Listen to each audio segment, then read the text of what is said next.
Okay students, question number 7 देखते हैं कि वो हमसे क्या कह रहा है। तो question number 7 says from a point on the ground the angle of elevation of the bottom. Okay, angle of elevation कहाँ से बन रहा है? बॉटम से बन रहा है, ठीक है। And the top of a transmission tower fix at the top. मतलब क्या बोल रहा है? ट्रांसमिशन टावर फिक्स है कहाँ पर? टॉप पे। किसके? 20 मीटर हाई बिल्डिंग के, ठीक है, जहाँ पर 45 डिग्री एंड 60 डिग्री बन रहा है respectively. Find the height of the tower. Tower की हाइट निकालनी है। तो क्वेश्चन क्या कह रहा है उसको ध्यान से सुनेंगे। सबसे पहले डायग्राम ऐसा ही बनेगा। क्यों? क्योंकि अगर यहाँ पर हम पहले इसको नाम दे देते हैं ABCD। ऑब्वियसली जो घर होता है या बिल्डिंग होता है, आपने भी देखा होगा कभी कभी घर के ऊपर में टावर रहता है। तो अभी हम ऐसा मान के चलेंगे कि घर के ऊपर ऐसा टावर है, ठीक है। तो घर के ऊपर जो टावर है, यहाँ पर जो घर है वो BC है। तो यहाँ पर क्या हो जाएगा? ये 20 मीटर है, ठीक है। मतलब जो बिल्डिंग की हाइट है वो कितनी है? 20 मीटर है, ठीक है। ये बात समझ में आ गई। और जो CD है, जो CD है वो क्या है? वो है ट्रांसमिशन टावर, ठीक है। वो ट्रांसमिशन टावर है। तो हमें किसकी हाइट निकालना है? क्वेश्चन पढ़िए, find the height of the tower. Tower की हाइट निकालना है, मतलब हमें CD निकालना है। तो CD कैसे निकालेंगे ध्यान से पहले देखेंगे और समझेंगे इस बात को, ठीक है। ऑब्वियसली आपको ये थोड़ा सा लॉजिक लगाना ये पड़ेगा कि अगर कोई चीज़ थोड़ी सी ऊपर उठ रही है तो ऑब्वियसली उसका एंगल कम होगा, और कोई चीज़ ज़्यादा ऊपर उठ रही है तो उसका एंगल ज़्यादा होगा, और अगर एकदम सीधी उठी तो ये कितना हो जाएगा? 90 डिग्री हो जाएगा। ये बात तो हम सभी को पता है, ठीक है। तो यहीं पर यह लॉजिक लगाना है कि बच्चे यहाँ पे कंफ्यूज हो जाते हैं कि 45 डिग्री कौन सा रहेगा और 60 डिग्री कौन सा रहेगा। तो अभी तो हमने बताया ना आपको, तो बस वही लॉजिक लगेगा यहाँ पर। जो कम उठा हुआ रहेगा, ये हॉरिजॉन्टल लाइन है, हॉरिजॉन्टल लाइन से कम उठी हुई कोई लाइन अगर रहेगी तो उसकी डिग्री भी कम रहेगी, और कोई हॉरिजॉन्टल लाइन से ज़्यादा लाइन अगर उठी रहेगी तो ऑब्वियसली उसकी डिग्री ज़्यादा रहेगी। तो वो कितना होगा? 60 डिग्री, और ये वाला नीचे वाला हो जाएगा 45 डिग्री। ये बात समझ में आ गई, ठीक है। अब आगे देखते हैं। यहाँ पर हमारे पास दो ट्रायंगल देखने को मिल रहा है। एक मिल रहा है ABC, दिखा। दूसरा ट्रायंगल कौन सा है? ABD, ठीक है। दो ट्रायंगल यहाँ पर दिख रहे हैं। तो हम यहाँ पर 10 क्यों लगाएंगे ये हम आपको बताएंगे, देखते हैं और सुनते जाइए। सबसे पहले हम यहाँ पर लिखने वाले हैं इन ट्रायंगल ABC। हम ABC को सॉल्व कर रहे हैं और यहाँ पर हम लगाएंगे 10 थीटा कितना होता है? Perpendicular by base. कैसे पता चला? पंडित बद्री प्रसाद हर बोले, और ये होता है आपका 10। तो 10 होता है परपेंडिकुलर बाय बेस, ठीक है। परपेंडिकुलर यहाँ क्या है? देखिए, बात कर रहे हैं ट्रायंगल ABC की। ट्रायंगल ABC कहाँ पर है? ये है ABC, ये है ट्रायंगल ABC, ठीक है।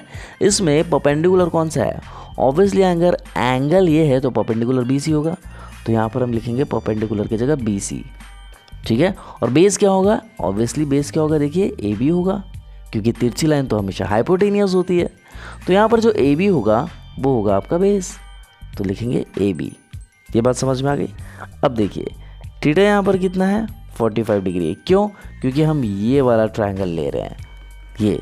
और ये ट्रायंगल की जब हम बात करेंगे, देखिए ये ट्रायंगल की जब हम बात कर रहे हैं तो यहाँ पर एंगल कितना आ रहा है? 45 डिग्री आ रहा है, ठीक है। तो यहाँ पर जो एंगल हो रहा है 45 डिग्री आ रहा है। तो 45 डिग्री हम यहाँ लिखेंगे 10 45 इक्वल्स टू BC। BC की वैल्यू देखिए डायग्राम में कितनी दी है? BC की वैल्यू डायग्राम में 20 मीटर दी है। तो यहाँ लिखेंगे 20 अपॉन AB। AB नहीं पता तो हम AB ही लिखेंगे। 10 45 डिग्री कितना होता है? 1 होता है। 20 अपॉन AB। AB डिवाइड में है, LHS में जाके मल्टीप्लाई हो जाएगा, तो AB आपका आ जाएगा 20 मीटर। सर मीटर कैसे पता चला? क्वेश्चन अगर मीटर में तो आंसर भी मीटर्स में आएंगे, ठीक है। तो AB की वैल्यू हमारी निकल गई 20 मीटर। ये बात समझ में आ गई। अगेन हम क्या करेंगे? इन ट्रायंगल, बड़ा वाला ट्रायंगल ले गया अब। तो बड़ा वाला ट्रायंगल क्या है? ABD है। तो ABD में भी हम 10 लेंगे। 10 क्यों लेंगे हम आपको बताएंगे, सुनते जाइए पहले आप, ठीक है। तो यहाँ लिखेंगे 10 theta equals to perpendicular by base again, ठीक है। तो देखिए यहाँ क्या हो रहा है? थीटा की वैल्यू कितनी है? अब बड़ा ट्रायंगल ले रहे हैं तो थीटा की वैल्यू 60 डिग्री हो जाएगी, ठीक है। अब तो यहाँ लिखेंगे tan 60 degree equals to perpendicular कितना है भैया, जब अगर आप ये ट्रायंगल ले रहे हैं जिसका नाम है ABD, तो इसमें परपेंडिकुलर क्या होगा, इसमें परपेंडिकुलर होगा BD। बात समझ में आ रही है? तो परपेंडिकुलर की जगह क्या लिखेंगे अपन, BD अपॉन बेस की जगह क्या लिखेंगे, ऑब्वियसली AB ही लिखेंगे। ठीक है, तो यहाँ पर आ जाएगा BD अपॉन AB। लेकिन अभी तो हमने AB की वैल्यू निकाला, AB की वैल्यू कितनी निकाली हमने, 20 मीटर निकाली, तो AB की जगह क्या रखेंगे, 20 मीटर रखेंगे, रख दिए। tan 60 डिग्री क्या होता है, tan 60 डिग्री होता है √3 और BD को हम लिखेंगे BD। ठीक है, अब यहाँ से इसके हम वैल्यू निकालेंगे। तो जब हम BD की वैल्यू निकालेंगे तो ये जो 20 है ये √3 से मल्टीप्लाई हो जाएगा और आ जाएगा 20 √3 मीटर। BD की वैल्यू हमारी यहाँ पर निकल गई। लेकिन हमें क्या निकालना है क्वेश्चन में, find the height of the tower, और टावर की हाइट कहाँ पर है, टावर की हाइट है CD, क्योंकि BC तक तो घर है, जो BC की जो हाइट है ना 20 मीटर, वो तो बिल्डिंग की हाइट है, लेकिन जो DC है वो क्या है, वो अपनी टावर की हाइट है। तो DC कैसे निकलेगा, देखो भाई DC बोलो या CD बोलो, बात एक ही है। ठीक है, तो हम CD कैसे निकालेंगे, ध्यान से देखो, हमारे पास टोटल यहाँ से जो हाइट निकली है वो कितनी निकली है, DB या BD कितनी निकली, 20 √3। तो हम यहाँ लिखेंगे BD माइनस BC। बात समझ में आ रही है? हम क्या कर रहे हैं, देखिए भैया BC की वैल्यू कितनी है, 20 मीटर है, और टोटल जो हमने निकाला वो कितना निकला, 20 √3। तो टोटल में से हम इस हाइट को माइनस करेंगे, तो टोटल में से इस हाइट को माइनस करेंगे तो ऑब्वियसली अपना DC निकलेगा। बात समझ में आ रही है? मतलब टोटल हाइट हो गई, BD माइनस BC कर रहे हैं, मतलब पूरे में से इस पोर्शन को माइनस कर रहे हैं, और ये पोर्शन का नाम क्या है, BC है। ठीक है, तो यहाँ से हम CD निकालेंगे, BD कितना दिया हुआ है, 20 √3 माइनस BC कितना निकला है, 20।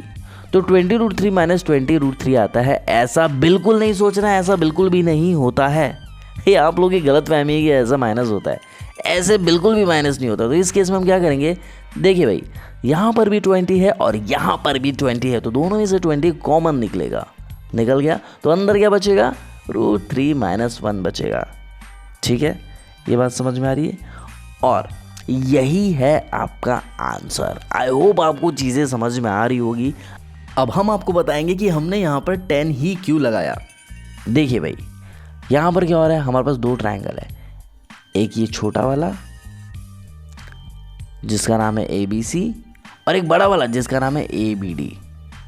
ठीक है, लेकिन दोनों में बेस क्या है, दोनों में बेस कॉमन है।